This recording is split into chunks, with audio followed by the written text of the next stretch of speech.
మాస్టర్తో మాట మంతి కార్యక్రమానికి స్వాగతం. నేను మాస్టర్ దుర్గా ప్రసాద్. ఈరోజు మనతో పాటు మోటివేషనల్ స్పీకర్ వేళంగని గారు ఉన్నారు. నమస్కారం వేళంగని. నమస్తే సార్. కానీ నాకని చిన్నదాని నమస్కారం పెడిసా, ఎందుకంటే నీ సబ్జెక్ట్కి నువ్వు మోటివేషనల్ స్పీకర్ కాబట్టి నీ వృత్తికి. అయితే చాలా మంది టైం మేనేజ్మెంట్ గురించి అంటే నువ్వు చెప్తే బాగుంటుంది అనిపించింది నాకు. ఎవరైనా చాలా నేను తెలియక టైం వేస్ట్ చేసుకుంటుంటారు. అసలు టైంని ఎలా సద్వినియోగం చేసుకోవాలి, ఎలా ఉపయోగించుకోవాలి, వాళ్ళ అభివృద్ధికి ఎలాగా, దాన్ని టైం మేనేజ్మెంట్ ఎలాగో ఒకసారి నీ మాటలో వినాలనుకుంటున్నాను నేను. Yeah sure sir. ఫస్ట్ మీరు అన్నారు టైం మేనేజ్మెంట్ అని. మనం టైం మేనేజ్మెంట్ ఎలా చేయాలి, మనం టైం ని మేనేజ్ చేయగలుగుతామా సార్? టైం 24 hours నీకైనా నాకైనా ఎవరికైనా దాన్ని ఎలా ఉపయోగించుకోవాలనేది ఇంపార్టెంట్. మనం ఎలా యూటిలైజ్ చేసుకోవాలి అన్నది చాలా ఇంపార్టెంట్.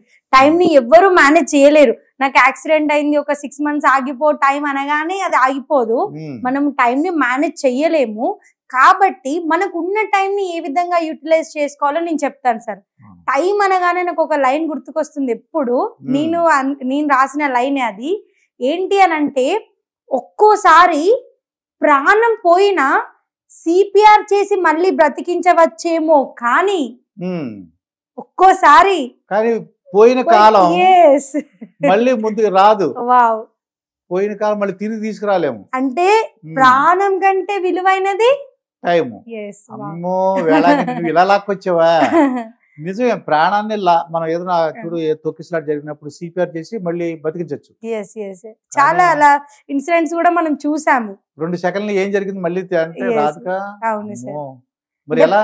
ప్రాణం కన్నా విలువైన సమయాన్ని, అంత విలువ ఉన్న సమయాన్ని ప్రజెంట్ యూత్ అందరూ ఎంత వేస్ట్ చేసుకుంటున్నారు సార్. అంటే టైం అనేది వేస్ట్ కాదు. మనము ఆగిపోన్న మాత్రం ఆగిపోదు, ముందుకు సాగిపోదు, దాన్ని మనం ఏం వేస్ట్ చేయలేం. కానీ ఉన్న సమయాన్ని వాళ్ళు యూజ్ చేసుకోవడం లేదు. మంచి యంగ్ ఏజ్ వాళ్ళది ప్రజెంట్. అంటే ఫస్ట్ ఆఫ్ ఆల్ వాళ్ళు ఎలా వేస్ట్ చేస్తున్నారో చెప్తాను సార్. తర్వాత మనం కొన్ని టిప్స్ చూద్దాము. అయితే మనకి ఇప్పుడు 24 hours అన్నారు సార్. ఓకే, ఇప్పుడు ఇక్కడ నేను 24 hours కి సింబాలికల్ గా ఒక 24 చాక్ పీసెస్ తీసుకున్నాను. 24 chalk pieces. yes sir. Okay, 24.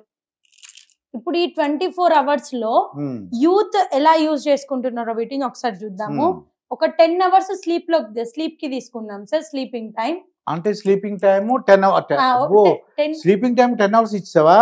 ఇంకా ఎక్కువసేపు పడుకుంటున్నారు సార్. నేను తక్కువసేపు ఇచ్చిన. ఒక్కొక్కరు నైట్ 12 అవుతుంది వాళ్ళ బర్త్డే పార్టీస్. ఇప్పుడు వెస్టర్న్ కల్చర్ వచ్చేసి, ఒకప్పుడు మనము నైట్ దాటితే, నైట్ అయిందంటే బయటికి వెళ్లే వాళ్ళం కాదు. ప్రజెంట్ యూత్ అందరు నైటే బయట తిరుగుతున్నారు, మధ్యాహ్నం అంతా ఇంట్లో పడుకుంటున్నారు. బర్త్డే పార్టీ అని ప్రతిరోజు ఒకరి బర్త్డే ఉంటది. 12 కి హైవేల మీద ట్రాఫిక్ ఇబ్బంది కలిగించేటట్టు అక్కడ కేక్ కటింగ్ చేయడము, ఆల్కహాల్ తీసుకోవడము, స్మోకింగ్ చేయడం, ఇటువంటి అన్ని ఎక్కువ అయిపోయినాయి. రోడ్ షోస్, పబ్లిసిటీ చేయడము. ఒకప్పుడు జనరేషన్ లో ఎలా ఉండే సార్, ఎవరైనా బర్త్డే పార్టీ అనగానే ఆ ఫ్రెండ్ వాళ్ళ ఇంటికి మనం అందరం వెళ్ళి, మిగతా ఫ్రెండ్స్ అందరు వెళ్ళి, వాళ్ళ అమ్మా నాన్నలు మంచి భోజనం వండి ఎంత హ్యాపీగా మనం ఫ్యామిలీతోనే సెలబ్రేట్ చేసుకున్నాం సార్. ఇప్పుడు చూస్తే ఒకప్పుడు చినిగిపోయిన బట్టలు వేసుకుంటే షేమ్ గా ఫీల్ అయ్యేది, షై గా ఫీల్ అయ్యేది. ఏంటంటే డబ్బులు అనుకునేది. ఇప్పుడు ఉన్న బట్టలను చించుకొని మరీ వేసుకుంటున్నారు. వెస్టర్న్ కల్చర్ ప్రభావం ఎక్కువ అయిపోయింది. అది వెస్టర్న్ కల్చర్ ప్రభావం ఉండాలి, నేను కాదనను. అది ఎంత వరకు అన్నది లిమిట్ కూడా చాలా ఇంపార్టెంట్ కదా సార్. మన సంస్కృతి సాంప్రదాయాలను మనం, విదేశాలు సైతం మన భారతదేశ సంస్కృతి సాంప్రదాయాలకు సలాం కొడతాయి. అలాంటిది వెస్టర్న్ కల్చర్ లోకి మనం ఏ విధంగా దాంట్లో కూరుకుపోతున్నాం ఒక్కసారి యువత కూడా గమనించాలి. 10 hours sleeping 10 hours sleeping sir. అది ఇంకా నాకు 14 hours ఉంటాయి సార్. యాక్చువల్ గా ప్రజెంట్ యూత్ ఏ విధంగా వాళ్ళ టైం ని వేస్ట్ చేసుకుంటున్నారో ఒకసారి చూద్దాం సార్. ఇప్పుడు ఇవి 24 hours. మనకి 24 hours కి సింబాలికల్ గా నేను ఒక 24 చాక్ పీసెస్ తీసుకొచ్చాను సార్. ఇందులో యూత్ ప్రజెంట్ వాళ్ళ స్లీపింగ్ కి ఒక 10 hours వేసుకుందాం మనము. 10 hours. 10 hours sleeping. Yeah sir, ఈ 10 hours వాళ్ళ స్లీపింగ్. ఇంకా తక్కువ ఇచ్చాను నేను చాలా. చేసుకుంటే ఇవన్నీ 10 అంటే 10 చాక్ పీస్ ఇచ్చావు అంటే 10 hours పడుకున్నారు. ఇంకా 14 hours ఉన్నాయి. ఇప్పుడు వాళ్ళ కాలేజ్ అయిపోతుంది. వాళ్ళ కాలేజ్ అయిపోయినాక నేరుగా వారు ఇంటికి రారు. వాళ్ళ ఫ్రెండ్స్ అని చిట్ చాట్ చేసుకుంటూ, టైం వేస్ట్ చేస్తూ, క్యాంటీన్స్, మూవీస్, అలా వాటికో 2 hours వేసుకుందాం సార్. క్యాంటీన్ మొత్తం టైం వేస్ట్ అదంతా 2 hours. 2 hours అంటే 14 నుంచి 2 పోతే ఇంక 12 hours ఉంది యా సార్. ఇంకొక 2 hours ఇంటికి రాగానే అలసిపోయి వచ్చాను, ఆ బస్ ఎక్కాను ఈ బస్ ఎక్కాను అని పడుకుంటారు. ఒక 2 hours రెస్ట్ కి. ఇది 2 hours టైం వేస్ట్, 2 hours మళ్ళీ రెస్ట్. Yes sir. ఇంకా నీకేం 10 hours ఉన్నాయి. 1 hour WhatsApp, 1 hour WhatsApp, 1 hour Instagram, 1 hour Instagram, 1 hour YouTube, 1 hour YouTube, 1 hour Facebook, 1 hour Facebook. Morning fresh అవ్వడము, ఆఫ్టర్నూన్ ఈవినింగ్ ఫ్రెష్ అవ్వడము, eating అవన్నీ ఇంకొక 2 hours. 2 hours. Okay okay. ఈ 4 hours time pass చేయడం. Time pass 4 hours. మరి studies కి ఇంకా లేదు సార్, వాళ్ళకి అయిపోయింది ఆ 24 hours. ఏంటమ్మా నువ్వు నిజమా? ఎస్, ప్రెసెంట్ యూత్ అందరు ఈ విధంగానే ఉన్నారు సార్.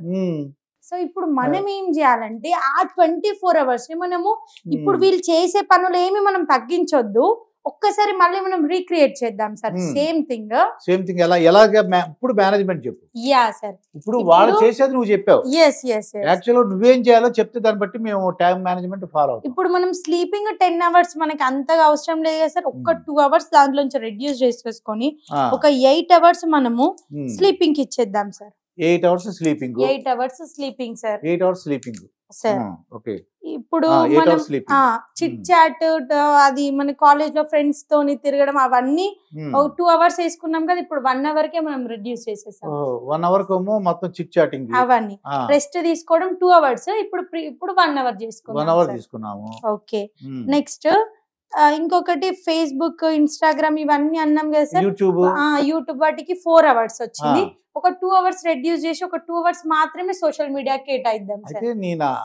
నాకు అన్ని ఉన్నాయి కాబట్టి టైం తగ్గించు. అన్ని ఉన్నాయి. ఇప్పుడు మానేయమనగానే ఫోన్ చూడకుండా ఎవరు ఉండలేరు కదా సార్. సో టైం ని మనం కనీసం తక్కువ చేయాలి వాటికి.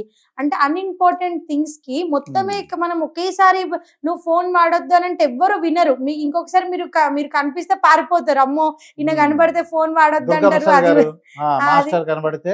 అది వాడొద్దు అంటారు, ఇది వాడొద్దు అంటారు అని పారిపోతారు. సో మనం తక్కువ చేసి చూపించాలి సార్. ఇంకొకటి మనం ఫ్రెష్ అప్ అవన్నీ మనం వాటిని తగ్గించలేము. యాజ్ ఇట్ ఈస్ 2 hours మన కార్యక్రమాలన్నిటికీ మనకి అంటే తినడము, భోజనానికి, స్నానం చేయడం 2 hours ఇచ్చేసావు. అదేం తగ్గించలేదు. చాలా మంచి అమ్మాయి వేళంగాని. ఇంకోసారి టైం పాస్ నేను ఇంతకుముందు చెప్పాను కదా సార్ 4 hours అని, ఇప్పుడు ఒక 1 hour. టైం పాస్ కి 4 hours బదులు 1 hour. ఓకే. ఇప్పుడు చూడండి మన దగ్గర ఇంకా 7 hours ఉన్నాయి సార్. 7 hours ఉంది. ఆ 7 hours మనం చదువుకోవచ్చు. ఈ 7 hours లో కరెక్ట్ గా ప్రతి ఒక్క యూత్ ఈ 7 hours లో ఒక మినిమం 3 to 4 hours వాళ్ళు వాళ్ళ కెరీర్ మీద కాన్సన్ట్రేషన్ కానీ వాళ్ళ పర్సనాలిటీ డెవలప్మెంట్ మీద కాన్సన్ట్రేషన్ చేసినా కానీ ఒక 3 months లో అన్స్టాపబుల్ గా అవుతారు సార్. అన్స్టాపబుల్ బాలకృష్ణ అంట. చాలా బాగుంది. పెద్ద అంటే అంత మంచి పొజిషన్ కి వస్తారని నా ఉద్దేశం. అంటే ఇక్కడ మనం ఏ పనిని తగ్గించట్లేదు, కానీ మనకు ఉన్న వాటిని చిన్నగా మనము ఏది దేనికి ఎక్కువ ఇంపార్టెన్స్ ఇవ్వాలి, దేనికి ఎలా ఉండాలి అని ఫస్ట్ మనం ప్లాన్ చేసుకోవాలి. నువ్వు అన్స్టాపబుల్ అన్నావు కదా, బాలకృష్ణ గారికి పద్మభూషణ్ అవార్డు వచ్చింది. అంత రేంజ్ కి వెళ్ళారంటే నువ్వు చెప్పినట్టు 7 hours లో 4 hours చదువుకుంటే ఆ రేంజ్ కి వెళ్ళిపోతారు. అన్స్టాపబుల్ గా బాలకృష్ణ లాగా అంటే బాలయ్య బాబు, జై బాలయ్య అంటారు కదా, అలా అయిపోవచ్చు. అంటే నేను యూత్ కి చెప్పేది ఒక్కటే సార్, టైం అనేది చాలా వాల్యుబుల్. వాళ్ళ యంగ్ ఏజ్ కూడా వాల్యుబుల్ సార్. ఏజ్ ఒక్కసారి పోయినా తిరిగి రాదు. మళ్ళీ మనం కూర్చొని బాధపడొద్దు. ఇప్పుడు ఉన్న టైం ని మనం యూజ్ చేసుకోవాలి సార్. ఒక చిన్న ఎగ్జాంపుల్ చెప్తాను మీకు. రీజన్ అనేది కంపల్సరీ సార్. ఒక అతను కొంచెం ఫ్యాట్ అవుతా ఉన్నాడు సార్. తను వెయిట్ లూజ్ చేసుకోవాలనుకుంటా ఉన్నాడు. ఎవ్రీడే 4 o'clock కి అలారం పెట్టుకుంటున్నాడు, బట్ లేవట్లేదు అసలే. లేచి ప్రతిరోజు లేచి గ్రౌండ్ కి వెళ్దాం అనుకుంటున్నాడు. అట్లా కొన్ని ఇయర్స్ పోస్ట్ పోన్ అయింది ఆ వర్క్ సార్. అయితే అనుకోకుండా ఒకసారి ఏమవుతుందంటే వాళ్ళ వైఫ్ కంగారు పడిపోతుంది. అదే ఉదయం ఒక రోజు 4 గంటలకి లేచే మన చిన్న పాప కనబడట్లేదు, వాళ్ళకి ఒక 2 years బేబీ ఉంటుంది అనమాట. ఆ బేబీ కనిపించట్లేదని తను కంగారు పడతా ఉంటుంది. తను బయటకు వచ్చి చూస్తాడు. అప్పుడే ఒక ఆమె ఉదయాన్నే లేచి వాకిలు ఊడుస్తా ఉంటది. ఆమె దగ్గరికి వెళ్ళిన పాప కనిపించట్లేదు అంటే ఇటు నడుచుకుంటూ వెళ్ళింది అనేసి చెప్తే వెంటనే పరిగెత్తుతా ఉంటాడు తన కోసం. అలా అడుగుతూ అంత ఒక రౌండ్ వేసి వెతికి దొరకలేదన్న కంగారుతో ఇంటికి వచ్చేసి బాధపడతా ఉంటాడు. అప్పుడే వాళ్ళ ఆవిడ వాళ్ళ పాపని చంకలో ఎత్తుకొని వచ్చేసి వాళ్ళ హస్బెండ్ దగ్గర ఉంటది. ఏంటండి బాగా అలసిపోయారా, సారీ నన్ను క్షమించండి, ఒక అబద్ధం ఆడాల్సి వచ్చింది, మన పాప ఇక్కడే ఉంది, మీరు పరిగెత్తాలి అనుకుంటున్నారు, ఎన్నో రోజుల నుంచి మీరు మార్నింగ్ వాక్ కి రన్నింగ్ కి వెళ్దాం అనుకుంటున్నారు, మీ వల్ల అవ్వట్లేదు, మీరు లేవట్లేదు, సో నేను మీరు వెళ్ళడానికి మీ ఆరోగ్యం కోసమే నేను ఇది చేశాను, చిన్న డ్రామా. అంటే అంతవరకు అంత ముందు వరకు తను ఎన్ని రీజన్స్ చెప్పారు తెలుసా సార్, నేను మార్నింగ్ అంతా జాబ్ చేసి వస్తున్నా, నాకు టైర్డ్ ఉంటుంది, నేను చెయ్యలేను, నాకు పాసిబుల్ కాదని చెప్పారు. మరి వాళ్ళ మార్నింగ్ ఎలా పాసిబుల్ అయింది? పాసిబుల్ కాదంటే తను వెళ్ళకుండా ఉండాల్సింది కదా. వాళ్ళ పాప మిస్ అయిపోయింది. అంటే రీజన్ చాలా ఇంపార్టెంట్ సార్. ఒక రోజు మీరు సూర్యుడి కంటే ఉదయాన్నే లేచి ఈ ప్రపంచానికి వెలుగుని పంచాలి అని అంటే కంపల్సరీ ఆ సూర్యుడు ఒక్కడే. అలాగా మీరు కూడా అందరికి ఒక రోల్ మోడల్ గా అందరికి లైఫ్ లో మీరు వెలుగును పంచాలి అంటే ఖచ్చితంగా సూర్యుడి కంటే మనం ముందే సూర్యుడితో పోటీ పడుకుంటూ లేవాలి సార్. అది కంపల్సరీ. యూత్ అందరూ అంత టైం విలువని తెలుసుకోవాలి, తెలుసుకొని ప్రవర్తించాలి. ఇంకొకటి నేను చిన్న టిప్స్ చెప్తాను సార్. జనవరి ఇప్పుడు 31st కి అందరూ పెద్ద ప్లానింగ్స్ అవన్నీ రాసుకొని ఉంటారు. ఒక పెద్ద డిసెంబర్ 31st కి నేను జాన్ 31st నుంచి అది చేస్తాను ఇది చేస్తాను. ఎంతమంది చేశారు? మంత్ ఎండింగ్ జాన్ అయిపోయింది కదా సార్. మరి ఈ మంత్ లో వాళ్ళు రాసిన వాటిలో ఎన్ని ఇంప్లిమెంట్ చేశారు? ఒక్కసారి వాళ్ళని చెక్, బుక్ ఉండదు ఇంకా, మళ్ళీ ఆ డైరీ కొత్త డైరీ కొంటారు 31st బిఫోరే, కొత్త డైరీ కొని అలా కొత్త పెన్ను మంచిగా కొని పెట్టుకుంటారు. మళ్ళీ ఆ డైరీ ఓపెన్ చేసేది మళ్ళీ 2026 లోనే. సో అలా కాకుండా మనం ఎందుకు అవి చేయలేకపోతుంటారు అంటే, ఫస్ట్ అందరూ పెద్ద పెద్ద ప్రామిసెస్ చేసుకుని అది చేస్తా ఇది చేస్తా ఇది చేస్తా, అంత అవసరం ఏం లేదు. కొంచెం కొంచెం చిన్న చిన్నగా మనము స్టెప్స్ వేసుకుంటూ వెళ్ళాలి. ఒకేసారి మనం పెద్ద స్టెప్స్ వేయాలంటే చాలా కష్టం. ఈ టెక్నిక్ చాలా ఇంపార్టెంట్ సార్. అంటే అక్కడ రిజల్ట్ అనేది కొంచెం స్లోగా మనకి కనిపిస్తుంది, కానీ మనం ఒక కన్సిస్టెన్సీ మెయింటైన్ చేస్తే కంపల్సరీ మనకి రిజల్ట్ అనేది వస్తుంది సార్. సో రోజు మీరు 5కి లేవాలి అని అనుకోండి. ఇంతకు ముందు మీరు 7 గంటలకు లేచేవాళ్ళు, ఇప్పటి నుంచి 5కి లేద్దాం అనుకున్నారు. ఒకేసారి 5 o'clockకి స్టెప్ పెట్టుకోకుండా 7 o'clockకి లేచేవారు కదా, 6:30కి పెట్టుకోండి. ఒక వారం రోజులు మీరు అది చేశాక ఒక హాఫ్ అన్ అవరే కదా అని అనిపిస్తుంది. మళ్ళీ ఇంకొక 6 మళ్ళీ 5:30 మళ్ళీ 5 ఒక 2-3 months లో మీరు ఈ గోల్ ని రీచ్ అయిపోతారు. మీ 5 o'clock అనేది ఎటువంటి శ్రమ లేకుండా, ఎటువంటి స్ట్రెస్ లేకుండా సార్. ఇలా మనము కొంచెం చిన్న చిన్న టెక్నిక్స్ తోని. ఇంకొకటి సార్, కంపల్సరీ మన డేని ప్లాన్ చేసుకోవాలి సార్. ఎస్, ఇప్పుడు మనము చేసేదానికంటే ఏం చేయాలనా అని ఆలోచించడానికి ఎక్కువ టైం పడుతుంది. కాబట్టి మనం వన్స్ ఒక్కసారి మనం ప్లాన్ చేసుకున్నాం అనుకోండి, మన ఇయర్ మొత్తానికి ఒక ప్లాన్ ఉండాలి. ఈ ఇయర్ లో నేను ఏమేమి చేద్దాం అనుకుంటున్నాను, ఎందులో డెవలప్మెంట్ అవుదాం అనుకుంటున్నాను, ఎంత ఇన్కమ్ ఎర్న్ చేద్దాం అనుకుంటున్నాను, మీరు అవన్నీ పేపర్ లో రాసుకొని ఇయర్ కి, మంత్ కి, వీక్ కి, డే కి, అవర్ కి కూడా మీరు ప్లానింగ్ అనేది ఉండాలి. ఇవాళ మార్నింగ్ లేసాక మీరు ప్లాన్ చేసుకోవడం కాదు, ముందు రోజు నైటే కంపల్సరీ మీ దగ్గర టు డూ లిస్ట్ అనేది ఉండాలి. మీరు చేసే పనులు మ్యాక్రో ప్లానింగ్, మైక్రో ప్లానింగ్.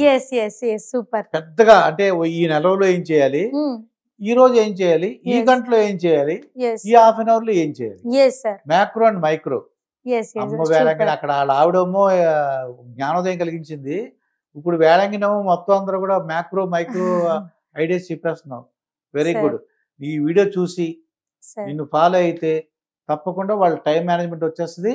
నువ్వు ఇచ్చినట్టు ఎక్కడ కూడా నేను నా యూట్యూబ్ ఉంది, నా ఇన్స్టాగ్రామ్ ఉంది, నా ఫేస్బుక్ ఉంది, నా పడుకోవడం ఇవన్నీ కూడా కరెక్ట్ చెప్పేసావు. ఏది మారలా నేను, మా చిట్ చాటు టైం పాస్ కూడా టైం ఉంది, కానీ వాటికి టైం ఇచ్చేది తగ్గించాము అంతే. ఇంకొకటి డెడ్ లైన్ అనేది కంపల్సరీ సార్. ఇప్పుడు మనం డెడ్ లైన్ లేదు అని అంటే అది రేపు చేద్దాం రేపు చేద్దాం రేపు చేద్దాం అంటూనే పోస్ట్ పోన్ అవుతుంది. ఈ 1 week లో ఈ పని కంపల్సరీ కంప్లీట్ చేయాలి అన్న థింగ్ డెడ్ లైన్ ఉంటేనే అది పాసిబుల్ అవుతుంది సార్. ఇంకొక టిప్ ఏంటిది అని అంటే, మనము రేపు చేద్దాం అనుకునే వర్డ్ మన నోట్లోంచి రావద్దు అస్సలే, మన మైండ్ లో కూడా రావద్దు సార్. అది ఎంత ప్రమాదకరం అంటే మనతో ఉంటూ మనకు వెన్నుపోటు పొడుస్తుంది. రేపు చేద్దాం, తర్వాత చూద్దాం, తర్వాత నెక్స్ట్ చాలా ఇంకా ఉన్నాయిలే అన్న ఈ పదాలు చాలా ప్రమాదకరం.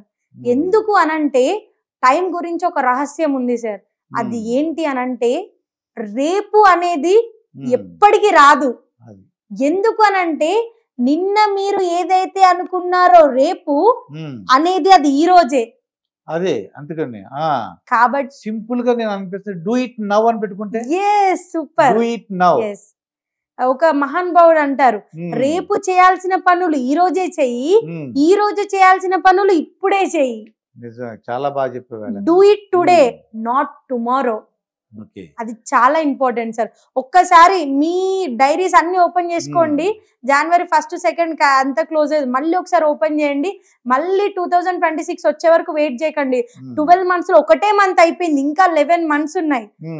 సార్ మీకు నేను 86,400 రూపీస్ ఇస్తాను సార్. అందులో నుంచి ఒక 10 రూపీస్ ఎక్కడో దారిలో పడిపోయినాయో ఎక్కడో అయిపోయినాయి, వెళ్ళిపోయినాయి, దొంగ తీసుకున్నారో, పాకెట్ లో పెట్టుకుంటే పడిపోయినాయి ఏమైనా అనుకోండి, మీరు బాధపడతారా? చాలా 10 రూపాయలు పోయిందని ఉన్నది కరెక్టే, ఎలా పోగొట్టుకున్నాను అనేసి బాధ ఉంటది నాకు. ఉంటదా సార్? 10 రూపాయలు పోయినా బాధ ఉంటది. ఓకే, కానీ ఇప్పటి నుంచి బాధపడకండి. మీ దగ్గర ఉన్న ఇంకా 86,390 రూపాయలు మీ దగ్గర ఉన్నందుకు సంతోషపడండి. ఓ అలా అంటవా? ఎందుకనంటే మనకి పాజిటివ్ మైండ్ 24 hours లో 86,400 seconds ఉంటాయి. ఈ సెకండ్స్ లలో నన్ను ఎవరో ఏమన్నారో అని, ఒక 10 seconds వాళ్ళు నన్ను తిట్టారు, వాళ్ళు నన్ను ఈ విధంగా అన్నారని మీరు ఆ మాటల కోసము ఈ 86,390 సెకండ్లు బాధపడుతూ కూర్చోకండి. కేవలం 10 సెకండ్ల కోసం మీ దగ్గర ఉన్న టైం ని యూటిలైజ్ చేసుకొని మీ లక్ష్యాన్ని చేరుకోండి.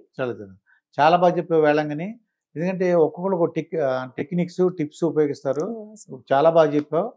తప్పకుండా వాళ్ళ లైఫ్ ఇది వాళ్ళు ఇంప్లిమెంట్ చేసి ఈ వీడియో చూసి తప్పకుండా వాళ్ళ లైఫ్ లో సక్సెస్ అవ్వాలని కోరుకుందాం. ఇదండి వేళంగినితో జరిగిన ఇంటర్వ్యూ. మరొక ఇంటర్వ్యూతో మీ ముందుంటాను. మీ master Durga Prasad. Thank you.